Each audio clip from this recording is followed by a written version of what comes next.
എന്റെ ഈശ്വര, ആരെ വന്നിരിക്കണ? എന്റെ സഭ്യതയോ? എനിക്ക് വിശ്വസിക്കാൻ പറ്റണില്ല. ഞാൻ നിന്നെ ഒന്ന് കാണാൻ വേണ്ടി വന്നതാ. എത്ര കാലായിന്നറിയോ ഞാൻ നിന്നെ കാണാൻ പുറപ്പെടുന്നു. വരൂ വരൂ വരൂ.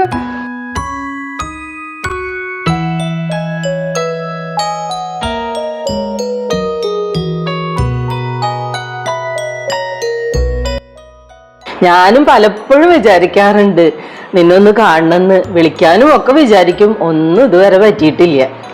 റിട്ടയർമെന്റിന് ശേഷം നമ്മള് 1-2 തവണയല്ലേ കണ്ടിട്ടുള്ളൂ. ആ അതെ അതെ, നമ്മള് പിന്നെ 1-2 തവണയൊക്കെ തന്നെ കണ്ടിട്ടുള്ളൂ. പിന്നെ എന്തൊക്കെയാ നിന്റെ വിശേഷങ്ങള്? ജീവിതമൊക്കെ എങ്ങനെ പോണു? ജീവിതമൊക്കെ എങ്ങനെ പോണു.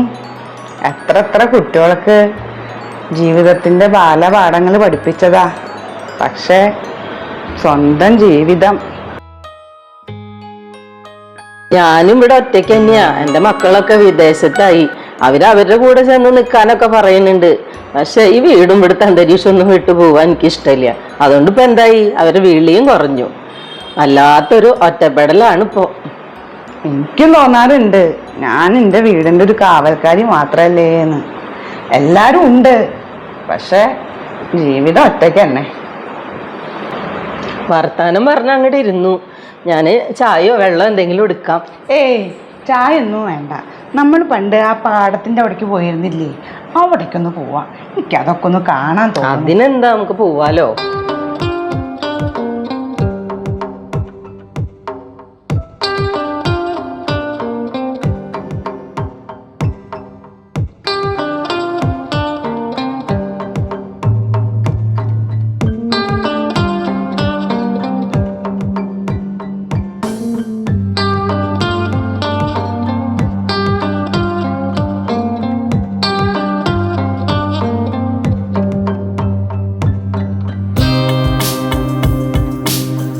നമ്മള് ജോലിക്ക് പോയിരുന്ന ആ കാലവും നമ്മുടെ സ്കൂളും അവിടുത്തെ കുട്ടികളുടെ ബഹളമൊക്കെ മനസ്സിൽ ഇങ്ങനെ തെളിഞ്ഞു വരും പലപ്പോഴും.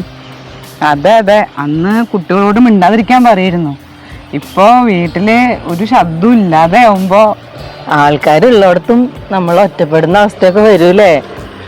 ഓരോ രാത്രിയും പേടിച്ചിട്ടാണ് ഞാൻ എൻ്റെ വീട്ടിൽ കിടക്കണത്. എന്തെങ്കിലും സംഭവിച്ചാൽ തന്നെ ആരും ഒന്നും അറിയില്ല. അതൊക്കെ ശരി തന്നെയാ. പണ്ട് നമ്മൾ പറഞ്ഞിരുന്നു ഇടയ്ക്കിടയ്ക്ക് വിളിക്കാന്നും കൂടെ കൂടെ കാണാന്നൊക്കെ.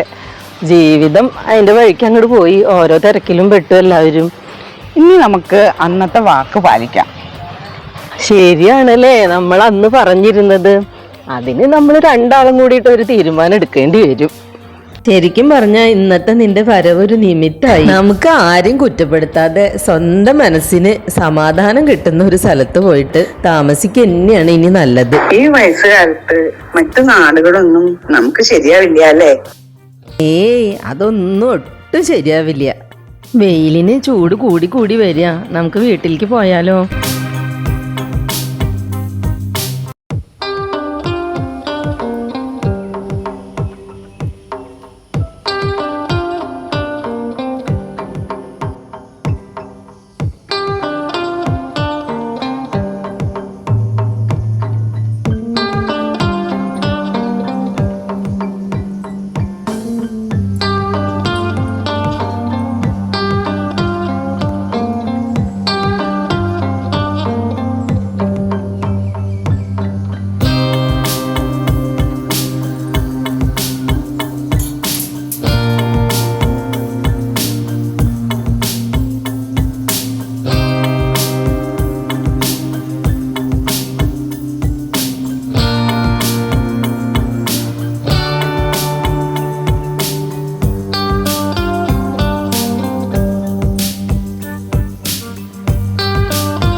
എത്ര വർഷങ്ങൾക്ക് ശേഷം നമ്മൾ ഈ ദേവീക്ഷേത്രത്തിൽ എത്തണത് അല്ലേ?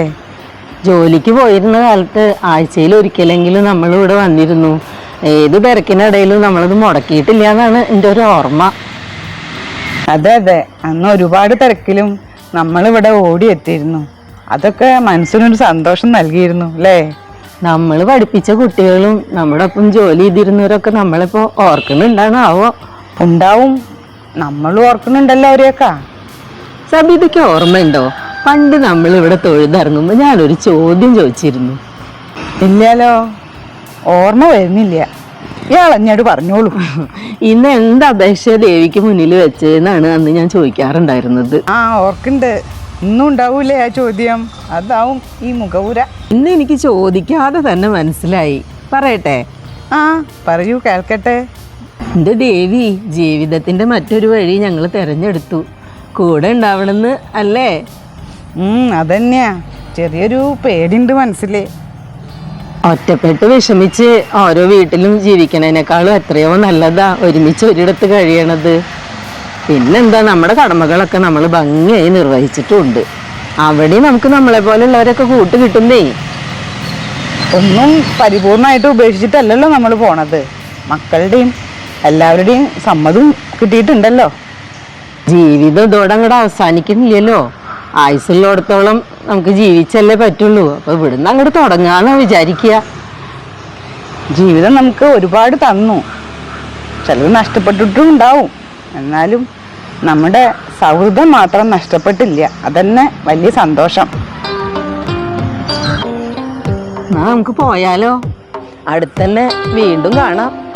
അതെ, നമുക്ക് അടുത്തന്നെ കാണാം.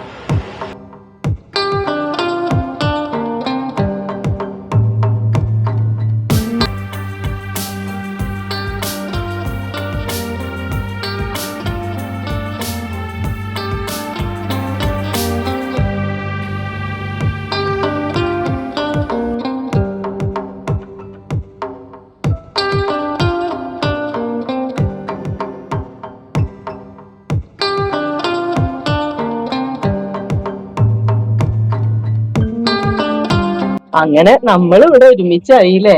ശരിക്കും പറഞ്ഞ ഇവിടെ വന്നതിന് ശേഷം നേരം പോണത് അറിയണില്ല. അതിനെല്ലാം ഉണ്ടല്ലോ ഇവിടെ. ശരിയാ, രാവിലത്തെ മെഡിറ്റേഷനും യോഗയും അതുപോലെ നല്ല ഭക്ഷണമൊക്കെ കൂടിയായപ്പോ ശരീരത്തിന് തന്നെ നല്ലൊരു ഉണർവ് കിട്ടുക. കൊറേ പണം സൂക്ഷിച്ചു വെച്ചിട്ട് എന്താ കാര്യം? അത് നമ്മുടെ സന്തോഷത്തിന് ഉപകരിക്കണല്ലോ. ആ, 2 ടീച്ചേഴ്സ് ഇവിടെ വന്നിരിക്കുകയാണോ? ഈ ഓൾഡ് ഏജ് ഹോമിൽ വന്നപ്പോൾ തൊട്ട് ഞാൻ ശ്രദ്ധിച്ചിട്ടുണ്ടായിരുന്നു. നിങ്ങൾ രണ്ടാളും എപ്പോഴും ഒരുമിച്ചാണല്ലോ. അല്ല, ബാക്കിയുള്ളവരൊക്കെ എവിടെ? ബാക്കിയുള്ളവരൊക്കെ ആ പുഴയുടെ തീരത്തുണ്ടാവും. ഞങ്ങൾക്ക് ഇനിയും കൊറേ പറയാണ്ട് കുട്ടിയെ. ഒരു കാര്യം കൂടി ഞാൻ ചോദിക്കാന്ന് വിചാരിച്ചിട്ടുണ്ടായിരുന്നു. നിങ്ങൾ ബന്ധുക്കളാണോ? രക്തബന്ധത്തെക്കാളും എത്രയോ വലുതാണ് സ്നേഹബന്ധം. അതെ, സുഹൃത്ത് ബന്ധത്തെക്കാൾ വലുതായി എന്താണ് ഈ ലോകത്തുള്ളത്? ഞങ്ങൾ എന്നും നല്ല സുഹൃത്തുക്കളായിരുന്നു, ഇപ്പോഴും അതെ. ഇനി മരണം വരെ അത് തുടരുക തന്നെ ചെയ്യും.